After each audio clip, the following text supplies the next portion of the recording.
السلام علیکم ورحمۃ اللہ وبرکاتہ۔ اعوذ باللہ من الشیطان الرجیم، بسم اللہ الرحمن الرحیم۔ لیس البر ان تولوا وجوہکم قبل المشرق والمغرب ولكن البر من آمن بالله واليوم الآخر والملائكة والكتاب والنبيين وآتى المال على حبه ذوي القربى واليتامى والمساكين وابن السبيل والسائلين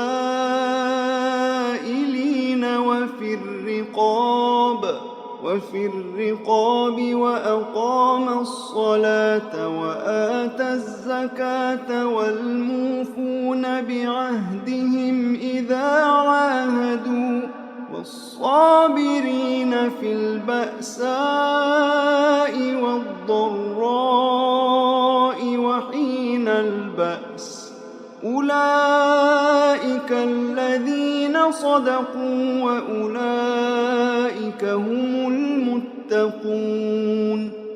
يا أيها الذين آمنوا كتب عليكم القصاص في القتلى، الحر بالحر والعبد بالعبد والأنثى بالأنثى، فمن عفي له من أخيه شيء فاتباع بالمعروف وأداء إليه بإحسان، ذلك تخفيف من ربكم ورحمة، فمن اعتدى بعد ذلك فله عذاب أليم۔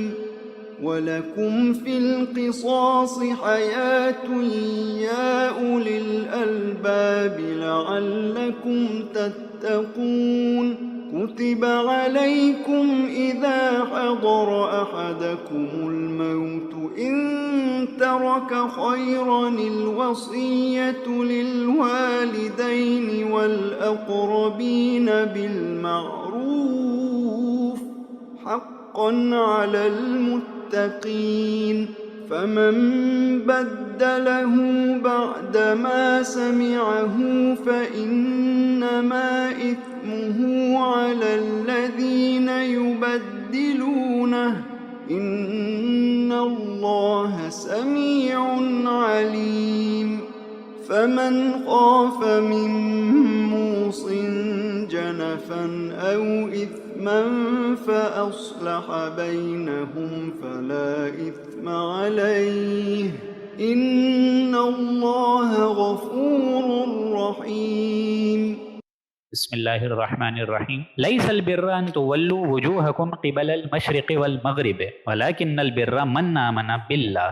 لوگوں نے الگ الگ معیارات تصور کر لی ہیں نیکی کے، لیکن لیس البر ان تولوا وجوہکم، تم صرف یہ نیکی نہ سمجھو کہ مشرق اور مغرب کی طرف رخ کر دینا ہی اصل نیکی ہے۔ یہ بھی نیکی ہے، ظاہر بات ہے، ظاہری پہلو جو ہے دین کا، جو انسانوں کو نظر آتا ہے کہ قبلے کی طرف ڈائریکشن ہونی چاہیے، وضو اچھا ہونا چاہیے، صف بندی اچھی ہو، کپڑے آپ کے پاک صاف ہوں، یہ تو ظاہری پہلو ہے۔ لیکن تم یعنی اللہ تعالیٰ ہم سب سے مخاطب ہو کر فرما رہے کہ تم صرف یہ نہ سمجھو کہ نیکی دراصل یہی ہے کہ مشرق اور مغرب کی طرف بس رخ کر لیا، اللہ اللہ خیر صلی اللہ، یہ بھی ظاہری طور پر نیکی تو ہے، لیکن جو نیکی کا کانسیپٹ اللہ دینا چاہتا ہے وہ اس سے ایک دم الگ ہے۔ یعنی جو ظاہر ہوگا نیکی تو وہ بھی ہے، یعنی یہ ظاہر چیزیں ہیں بالکل ہیں، لیکن اصل جو باطنی اور روحانی وجود ہے نیکی کا وہ صحیح تو ہے، لیکن وہ اصل نیکی وہی ہے جو باطنی وجود ہے، جو روحانی وجود ہے کسی بھی نیکی کا۔ جس طرح آپ لوگ نماز بھی پڑھ رہے ہیں، مشرق مغرب جو بھی ہے، خانہ کعبہ کو آپ فیس کر کے نماز پڑھ رہے ہیں، لیکن اس کا ایک باطنی روحانی وجود بھی ہے کہ آپ کو پتہ ہونا چاہیے کہ آپ کس ذات سے کلام پاک کر رہے ہیں، کس ذات سے آپ اپنی دعائیں منوا رہے ہیں، کس ذات کے آگے آپ لوگ دعائیں مانگ رہے ہیں، کیا آپ لوگ پڑھ رہے ہیں، اس کا ترجمہ کیا ہے، تفسیر کیا ہے۔ یہ سب نماز کا ایک طریقے سے باطنی اور روحانی وجود ہے۔ اللہ تعالیٰ یہاں یہ بتا رہا ہے کہ نیکی صرف یہی نہیں ہے کہ مشرق اور مغرب کی طرف رخ کر لیا گیا، وَلَٰكِنَّ الْبِرَّ مَنْ آمَنَ بِاللَّهِ، بلکہ اصل نیکی کیا ہے، من آمن باللہ، کہ تم ایمان لاؤ سب سے پہلے اللہ پر۔ اب دیکھیں یہ ایک ہی آیت بہت طویل آیت ہے اور یہ مسلسل چلے گی۔ اللہ کا نیکی کا سب سے بڑا کانسیپٹ کیا ہے کہ ایمان میرے اوپر ضرور آنا چاہیے تاکہ انسان کی نیت صاف ہو جائے، مطلب جو نیکی وہ کرے گا اس دنیا میں اس کا خالصتاً جو اجر کا طالب ہونا چاہیے وہ اللہ تعالیٰ ہی کی طرف سے ہونا چاہیے۔ من آمن باللہ، سب سے پہلے کیا ہے، ایمان۔ نمبر 2 دیکھیے، والیوم الآخر، اور وہ قیامت کے دن پر بھی ایمان لائے۔ کیا مطلب، اصل اجر کا جو مطلوب ہے اور مقصود ہے اور محبوب ہے وہ آخرت ہو جائے۔ تیسری چیز کیا بتائی، ملائکہ، کتاب اور تمام کے تمام نبیوں پر بھی ایسا شخص ایمان لائے۔ گویا کہ یہ تینوں مل کر ایک آرگینک یونٹ بناتے ہیں، آرگینک ہول بناتے ہیں۔ فرشتہ لایا دین، دین کتاب بن گئی، اور کتاب کس پہ نازل ہوئی، انبیاء پر۔ تو یہ تینوں کے تینوں، والملائکۃ والکتاب والنبیین، ملائکہ، کتاب اور نبیوں سب پہ ایمان لایا۔ چوتھی چیز، وَآتَ الْمَالَ عَلَىٰ حُبِّهِ ذَوِي الْقُرْبَىٰ وَالْيَتَامَىٰ وَالْمَسَاكِينِ، اور وہ اپنی محبت کے اگینسٹ، اپنی محبت کے علاوہ، اپنی محبت اور اپنی خواہشوں کے علاوہ اس کے اگینسٹ، عَلَىٰ حُبِّهِ، وہ مال خرچ کرے، اور یہ مال کس کے آگے خرچ کرے، ذوی القربیٰ، نمبر 1 قرابت دار، والیتامہ، یتیموں کے لیے، والمساکین، محتاجوں کے لیے، وابن السبیل، اور تمام مسافروں کے لیے، والسائلین وفی الرقاب، اور تمام ان لوگوں کے لیے جو سوال کرتے ہیں، گردن چھڑانے والوں کے لیے مدد کرنے کے لیے وہ تمام مال خرچ کرتا ہے۔ گردن چھڑانے میں کیا آ گیا، یعنی قرض دے کر کسی کو دنیاوی لحاظ سے، جیسے کہ کرایہ میں آسانی کر دے، اس کو 2 مہینے کا کرایہ معاف کر دے، اس طریقے کی کوئی مطلب اس کو انسان کو ریلیکسیشن دے دے۔ اور یہاں دیکھیے آپ لوگ کہ مال خرچ کرنے میں سب سے اولین کرائیٹیریا اللہ نے کس کو رکھا ہے، ذوی القربیٰ، قرابت دار۔ آج یہ ہمارے لیے لمحہ فکریہ اور ایک افسوس کا مقام ہے کہ ہم لوگ اپنے بھائی بہن، عزیز و اقارب کو چھوڑ کر کسی غریب کی مدد پہلے کرتے ہیں۔ یہ قرابت دار، یتیم، مساکین اور وابن السبیل، مسافروں اور سوال کرنے اور گردن چھڑانے والوں کے حقوق بیان کرنے کے بعد اللہ بتا رہا ہے وَأَقَامَ الصَّلَاةَ وَآتَى الزَّكَاةَ، اور وہ لوگ نماز اور زکوٰۃ کی پابندی اختیار کرتے ہیں۔ یعنی گویا کہ نماز اور زکوٰۃ کا حکم اب آ رہا ہے حقوق العباد کے بعد۔ یہ ہے وہ حکمت دین۔ اس کی حکمت یہ ہے کہ ایمان کو تر و تازہ رکھنے کے لیے کیا چیز ہے، نماز۔ الصلاۃ عماد الدین، کہ نماز تو دین کا ستون ہے۔ اور انسانی ہمدردی میں مال خرچ کرنے کے جذبے کو پروان چڑھانے والی کیا چیز ہے، وہ ہے زکوٰۃ۔ آگے فرمایا وَالْمُوفُونَ بِعَهْدِهِمْ إِذَا عَاهَدُوا، اور وہ لوگ عہدوں کو پورا کرتے ہیں جب کبھی عہد لے لیں۔ اذا عاہدوا، جب کبھی کوئی عہد ان سے لے لیا جائے وہ عہد کو پورا کرتے ہیں۔ کیسے کیسے عہد ہیں ہمارے پاس؟ سب سے بڑا عہد تو ہم لوگ عہد الست کر کے آئے ہیں، وہ میں آپ لوگ کو بتا چکا ہوں سورہ بقرہ کے آغاز میں، الست بربکم، کہ کیا میں تمہارا رب نہیں ہوں؟ قالوا بلا، ہم سب نے کہا یا اللہ تعالیٰ تو ہی ہے۔ تو سب سے بڑا عہد تو یہ ہے۔ پھر شریعت کا عہد ہے، کیسے کیسے عہد ہیں، ایاک نعبد و ایاک نستعین، کہ ہم تیری عبادت کرتے ہیں، تجھی سے مدد چاہتے ہیں۔ پھر انسانی معاملات میں کتنے بڑے بڑے عہد ہیں، شوہر اور بیوی کا معاملہ کتنے بڑے معاہدے پہ قائم ہے۔ Marriage is a social contract, شوہر کی کچھ ذمہ داریاں ہیں، اس کے فرائض ہیں، بیوی کی کچھ ذمہ داریاں ہیں، اس کے فرائض ہیں، شوہر کے حقوق ہیں، اس کے فرائض ہیں، بیوی کے حقوق ہیں، اس کے فرائض ہیں۔ تو یہاں بتایا جا رہا ہے وَالْمُوفُونَ بِعَهْدِهِمْ إِذَا عَاهَدُوا، اگر انسان عہد لے لے، وہ وعدہ لے لے جو کہ اللہ سے کیا گیا ہے، یعنی ان تمام عہدوں کو پورا کیا جائے گا، تو گویا کہ یہ تمام معاہدے کی اسٹریم لائننگ ہو جائے گی۔ یہ تمام ایک معاہدہ کہ اللہ تعالیٰ کی طرف سے جو معاہدہ آئے گا ہم پورا کریں گے، تو وہ اللہ تعالیٰ کی طرف سے تمام ان معاہدوں کو کور کر جائے گا، اسٹریم لائن کر جائے گا۔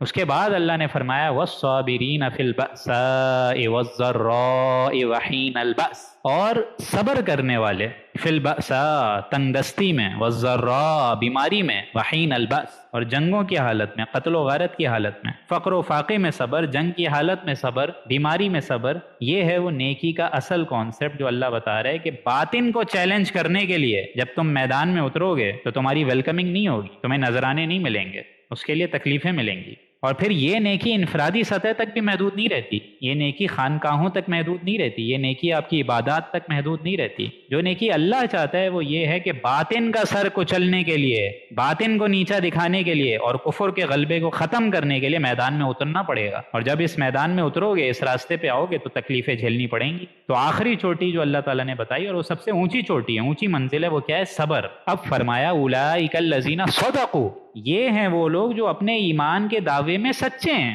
اگر دعویٰ نیکوکاری کا تو سب کر ہی رہے ہیں، لیکن یہ وہ لوگ ہیں جو سچے ہیں۔ اگر یہ بول رہے ہیں کہ ہم سچے ہیں تو سچے واقعتاً سچے ہیں۔ وَأُولَئِكَ هُمُ الْمُتَّقُونَ، اور بے شک ایسے ہی لوگ تو متقی ہیں، تقوی اختیار کرنے والے ہیں۔ یا ایھا الذین آمنوا کتب علیکم القصاص فی القتلی، اے ایمان والوں تم پر قصاص، قانون قصاص فرض کر دیا گیا ہے، فی القتلی، مقتولین کے معاملے میں۔ دیکھیں مقتولین کہتے ہیں کس کو ہیں؟ مقتولین کہتے ہیں جن کا قتل ہو چکا ہو، اور قاتل کہتے ہیں جو قتل کرتا ہے، یہ تو سب کو معلوم ہے۔ تو مقتولوں کا بدلہ، یعنی جو بیچارہ قتل ہو گیا اس کا بدلہ لینا تم پہ لازم کر دیا گیا ہے، کیونکہ جس معاشرے میں خون بہانا عام ہو جائے گا، جس معاشرے میں یہ خون بہانا بہت سستا ہو جائے گا، انسانی خون بہت سستا ہو جائے گا، وہاں یہ بات سمجھ لیجئے کہ انسانی تمدن کی جڑ کٹ جائے گی۔ جو بیسک مورل لاز ہیں انسان کے وہ تو کٹ جائیں گے نا۔ تو یہاں بتایا جا رہا ہے قصاص، قصاص تم پہ لازم ہے، واجب ہے بھائی۔ اور یہ قصاص کیا ہے؟ الحر بالحر والعبد بالعبد والانثى بالانثى، آزاد کے بدلے قتل ہوگا۔ آزاد نے اگر قتل کیا ہے کسی قبیلے کا تو وہی قتل ہوگا۔ یہ نہیں کہ وہ آزاد کہے کہ میرے اس غلام کو لے جاؤ، میری فلاں غلام کو لے جاؤ، 2 غلام نہیں 4 غلام لے جاؤ اور ان کو قتل کر دو تو میں بری الذمہ ہو جاؤں، نہیں، آزاد نے قتل کیا ہے تو آزادی قتل ہوگا۔ والعبد بالعبد، اور جس بندے نے قتل کیا ہے وہی قتل ہوگا۔ ظاہر بات ہے بندہ اپنی بیوی کو تو آگے نہیں رکھے گا، یا بیوی اپنے شوہر کو آگے نہیں رکھے گی۔ والانثى بالانثى، اور عورت اگر قتل میں ملوث ہے، عورت نے اگر قتل کیا ہے، عورت قاتل ہے تو عورت ہی قتل ہوگی دوسرے قبیلے کی۔ اللہ کے نزدیک جو تمام انسان ہیں وہ تو آپ لوگوں کو معلوم ہے برابر ہیں۔ تو میرا جو یہ شریعت ہے، شریعت خدا بندی، اور یہ جو میرا حکم ہے، اس کے معاملے میں بھی انصاف ہوگا۔ جس شخص نے قتل کیا ہے وہی شخص قتل ہوگا۔ فمن عفی له من اخیہ شیء فاتباع بالمعروف واداء الیہ باحسان، تو جس شخص کو معاف کر دی جائے کوئی چیز اس کے بھائی کی جانب سے، یعنی جو مقتولوں کے ورثہ ہیں، ریلیٹیوز ہیں، جس بیچارے کا قتل ہو گیا، فرض کریں اس کی بیوی ہے، بھائی ہیں، بہن ہے، اگر یہ ورثہ بول دیں کہ ہم اس کی جان بخشنے کو تیار ہیں، جس نے قتل کیا اس کی جان بخشنے کو تیار ہیں، اور ساتھ ساتھ فاتباع بالمعروف واداء الیہ باحسان، اور ساتھ ساتھ وہ اگر یہ بھی کہہ دیں کہ بھائی 3 آپشن ہیں، یا تو ہم اس کو معاف کر دیتے ہیں، ٹھیک ہے ہمارے بچے کو اس نے قتل کر دیا، ہم معاف کر دیتے ہیں، بات ختم۔ دوسری چیز یہ کہ ہم اس سے خون بہا لیں گے، پیسے لے لیں گے، خون بہا لیں گے، پیسے لے لیں گے، معاملہ رفع دفع کریں گے۔ تو یہ جو 2 آپشن ہیں، ایک تو خون بہا لے لیں یعنی پیسے لے لیں، اور دوسری چیز کیا ہے؟ معاف کر دیں۔ تمام ورثہ کے سامنے اس قاتل کو لایا جائے گا۔ اللہ تعالیٰ آگے بتا رہا ہے فمن عفی له من اخیہ شیء فاتباع بالمعروف واداء الیہ باحسان، تو جس شخص کو معاف کر دی جائے کوئی چیز اس کے بھائی کی جانب سے، بھائی کی جانب سے کیا مطلب؟ ریلیٹیوز، ورثہ کی جانب سے۔ اول تو وہ یہ کہہ دیں کہ چلو بھائی ہم نے معاف کیا، اور دوسری چیز کیا بولیں کہ بھائی ہم چلو اس کا خون بہا لے رہے ہیں، پیسے لے رہے ہیں۔ تو اس چیز کے بارے میں اللہ بتا رہے ہیں ان دونوں میں سے جو بھی وہ آپشن اپنائیں گے اس کی اتباع اور اس کی پیروی کی جائے، واداء الیہ باحسان، اس کی پیروی کی جائے معروف طریقے پر، اور بھلائی سے، خوبصورتی سے اس معاملے کو رفع دفع کیا جائے۔ یہ ہے آسانی، تخفیف ہے تمہارے رب کی طرف سے، ورحمہ، اور رحمت ہے۔ کیونکہ دیکھیں اگر یہ شکل نہ ہو کہ انسان یعنی قاتل کو اس ریلیٹیوز کے سامنے، ان ریلیٹیو کے سامنے نہ لایا جائے، تو اس کا نتیجہ کیا نکلے گا؟ اس کا نتیجہ یہ نکلے گا کہ قتل در قتل کا ایک سلسلہ شروع ہو جائے گا۔ وہ اس قبیلے کے بندے کو ماریں گے، وہ والا قبیلہ ان کے قبیلے کے بندوں یا بندیوں کو مارتا رہے گا۔ فمن اعتدى بعد ذلك، تو جو شخص اس کے بعد بھی برائی کا مرتکب ہو، اس چیز کو بھی بدل دے، جیسا کہ ہم لوگوں نے بدل دیا نا، تو دیکھیں اللہ کیا کہہ رہا ہے، ذالک فلہ عذاب علیم، تو اس شخص کے لیے بہت دردناک عذاب ہے۔ وَلَكُمْ فِي الْقِصَاصِ حَيَاةٌ يَا أُولِي الْأَلْبَابِ لَعَلَّكُمْ تَتَّقُونَ، اور اے ہوش مندوں، اے فہم لوگوں، قصاص میں تمہارے لیے زندگی ہے، حیات ہے۔ یعنی ایک روحانی تصور تو یہ ہے کہ معاف کر دینا چاہیے، اچھا ہے، اسلام بھی کہتا ہے معاف کرو، وَإِن تَعْفُوا وَتَصْفَحُوا وَتَغْفِرُوا، اسلام بھی کہتا ہے کہ معاف کرنا چاہیے، معاف کرنا چاہیے، لیکن قتل کے معاملے میں ہلکا نہیں لینا چاہیے، کیونکہ اس سے مسئلہ کیا ہو رہا ہے، انسانی تمدن کی جڑ کٹ گئی ہے۔ پیروی شدت کے ساتھ ہونی چاہیے، اور سزا بھی ایسی ہونی چاہیے کہ جس سے ایک نہیں 100 لوگوں کی آنکھیں کھل جائیں۔ وَلَكُمْ فِي الْقِصَاصِ حَيَاةٌ يَا أُولِي الْأَلْبَابِ لَعَلَّكُمْ تَتَّقُونَ، اے ہوش مندوں، قصاص میں، اس چیز میں بہت بڑی ایک حیات ہے، زندگی ہے تمہارے لیے، لعلکم تتقون، کاش کہ تم تقوی حاصل کر لو۔ یہ چیز اس لیے بتا رہے ہیں تاکہ پرہیزگاری اختیار کر لو۔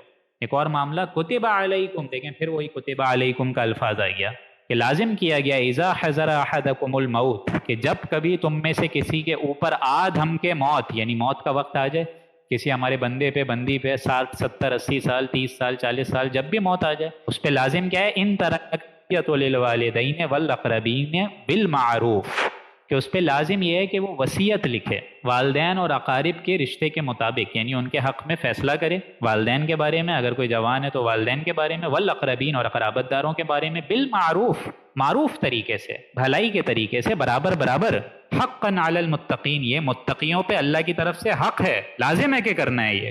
اس کی وجہ کیا ہے؟ اس کی وجہ یہ ہے کہ جب انسان مر جاتا ہے تو آپ لوگ کو معلوم ہے کہ جو ورثہ ہیں وہ کس طریقے سے جھگڑ رہے ہوتے ہیں، کیسے کیسے فسادات ہو رہے ہوتے ہیں۔ فمن بدلہ بعد ما سمعہ فانما اسمہ علی الذین یبدلونہ، تو جو شخص اس وصیت کے سن لینے کے بعد اس کو تبدیل کر دے، یعنی اگر کسی نے وصیت کی ہے اور اس کو کوئی انسان کو ایسا لگے کہ بھائی میرے حق میں تو اتنا مال نہیں آ رہا جس کا میں مستحق ہوں، حالانکہ وصیت کرنے والے نے حق سے فیصلہ کیا ہو، لیکن اس کے باوجود اگر اس کے ورثہ بدل دیں، اس میں کوئی ترمیم کر دیں، تبدیلی کر دیں، تو فَإِنَّمَا اسْمُهُ عَلَى الَّذِينَ يُبَدِّلُونَ، تو اس کا وبال، اس کی گمراہی اس پہ ہی آئے گی جس نے اس ول کو، وصیت کو بدل دیا۔ ان اللہ سمیع علیم، بے شک اللہ تعالیٰ سننے والا ہے، جاننے والا ہے۔ فمن خاف من موس جنفا او اسما فاصلح بینہم فلا اسم علیہ، اگر کسی شخص کو یہ اندیشہ ہو، یعنی کسی ورثہ کو، بیٹے کو اگر لگے یا بھائی کو لگے یا کسی چچا کو لگے، کوئی بھی ورثہ کو، عزیز و اقارب، کہ وصیت کرنے والے نے موسن جنفن او اسمن،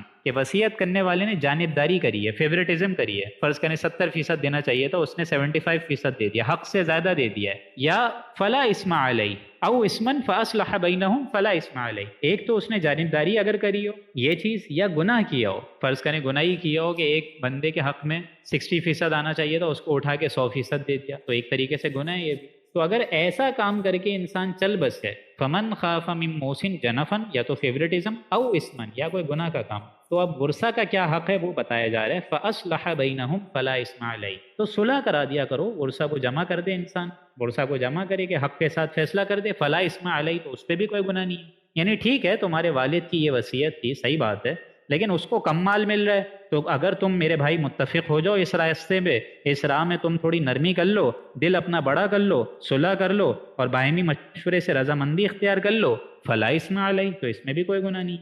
ان اللہ غفور الرحیم، بے شک اللہ تعالیٰ جو تمہارا معبود برحق ہے وہ غفور ہے، معاف کرتا ہے، اور رحیم ہے، رحمت کرتا ہے تم پہ۔ بارک اللہ لنا ولکم فی القرآن العظیم ونفعنی وإیاکم بالآیاتہ والذکر الحکیم، صدق اللہ العظیم۔